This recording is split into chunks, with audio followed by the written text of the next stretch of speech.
সামনে আসতেছে Valentine's day, জানেন তো আপনারা?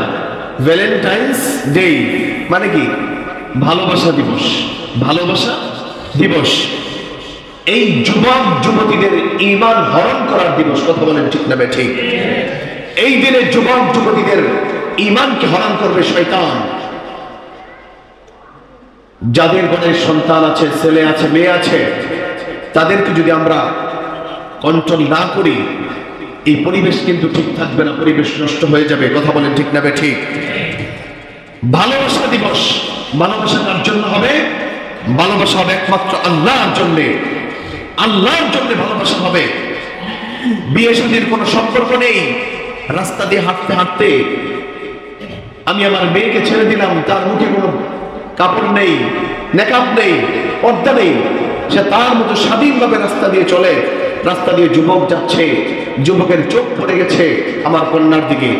একবার, দুইবার, তিনবার আল্লাহ পাক রব্বুল আলামিন একজন পুরুষ এবং নারীকে চুম্বকের মতো আকর্ষণ করে সৃষ্টি করেছেন, চুম্বক আকর্ষণ।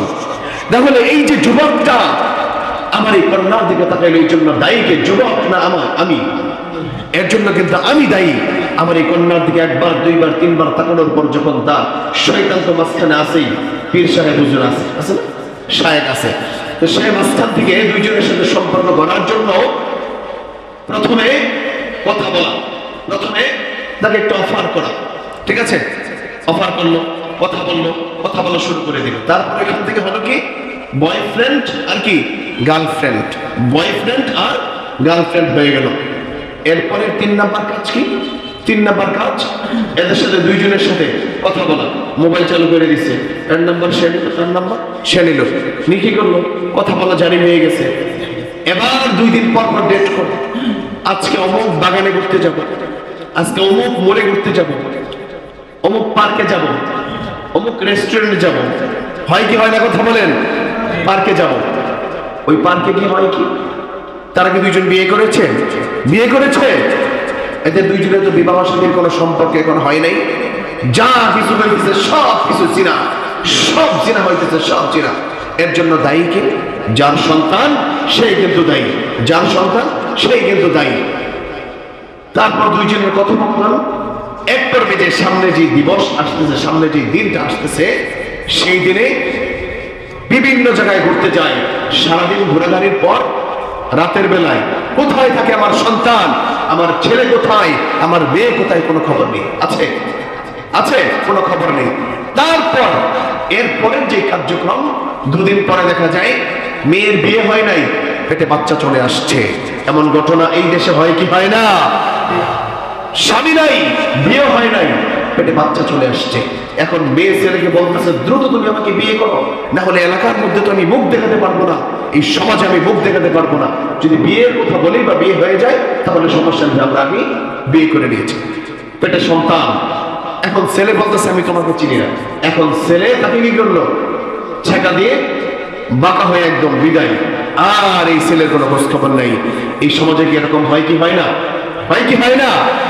এবার এই মেয়ের এলাকার মধ্যে কোন মেয়ের জন্য তার বাবা মা এলাকার মধ্যে মুখ দেখাতে পারে না, পুরো এলাকাবাসী তাকে ছি ছি বলে থুক দিচ্ছে। কথা বলেন ঠিক না ঠিক? তা আমরা সামনের এই দিনটাকে এইভাবে কি আমরা গ্রহণ করতে চাই? এই 14ই ফেব্রুয়ারিকে আমরা কি এইভাবে গ্রহণ করতে চাই? আমরা কেউ চলে এইভাবে গ্রহণ না করি। আমাদের সন্তান কোথায় যাচ্ছে, কোথাও যদি ঘুরতে যাই, সাথে আমি যাব, সাথে আমি যাব। একটা মুবারক দিন, শুক্রবার দিন পরে, শুক্রবার দিন পরে ঠিক একই দিনে কি সবে বরাত, সবে বরাত, মুবারক দিন। আরেকটা হলো পৃথিবীর সব থেকে নিকৃষ্ট দিন, এটা হলো পশ্চিমাদের একটা চাল, এটা পশ্চিমাদের একটা চাল। 1993 সালে এই দেশে আসে, এটা 1993 সালে। ইনশাল্লাহ সামনে আবার এই বিষয়ে আমি একটু আলোচনা করবো। আজকের সময় সব এই জন্য যেহেতু সামনে চলে আসছে, আমি আলোচনা করার আগেই তো দিনের অর্ধেক চলে যাবে, যাবে না? বেলার অর্ধেক চলে যাবে। এই জন্য আজকে সংক্ষেপে কিছু বলে দিলাম। আমাদের সন্তানদেরকে আমরা হেফাজত করব। আমাদের সন্তান যেন ভুলেও ওই দিনে বাহিরে বা কোথাও ঘুরতে না যেতে পারে। বিশেষ করে কারো মেয়েকে ছাড়বেন না। ছাড়বেন? কেউ ছাড়ার জন্য প্রস্তুত আছেন? কারো মেয়েকে ছাড়বেন না, তাহলে এই কলঙ্ক কিন্তু আপনার কাছে আসবে, আসবে না? আল্লাহ পাক রব্বুল আলামিন সকলকে আমল করার তৌফিক দান করুন। সম্মানিত হাজিরিন, আমরা মনে করি এই যে এগুলো কিন্তু প্রাথমিক ধাপ যে শুরু হয়েছিল, তারা দুইজন যাচ্ছে, দেখা সাক্ষাৎ হয়েছে, এটা কিন্তু ছোট ছোট আকারে ছিল। আসলে ছোট থেকেই কিন্তু পরে বড় হয়। আশরাফ আলী থানভী রাহমাতুল্লাহি আলাইহি বলেন, ওনার কাছে লোকেরা এসে জিজ্ঞেস করতো, হুজুর এটা কি সগীরা গুনাহ? তার মানে উদ্দেশ্য ছিল না এটা, যদি সগীরা গুনাহ হয় তাহলে করব, আর যদি কবিরা গুনাহ হয় তাহলে করব না। উদ্দেশ্য এমন ছিল। তা আশরাফ আলী থানভী রাহমাতুল্লাহি আলাইহি বলতেছেন, আরে ভাই, কবিরা গুনাহ সগীরা গুনাহ কি তুমি জানো?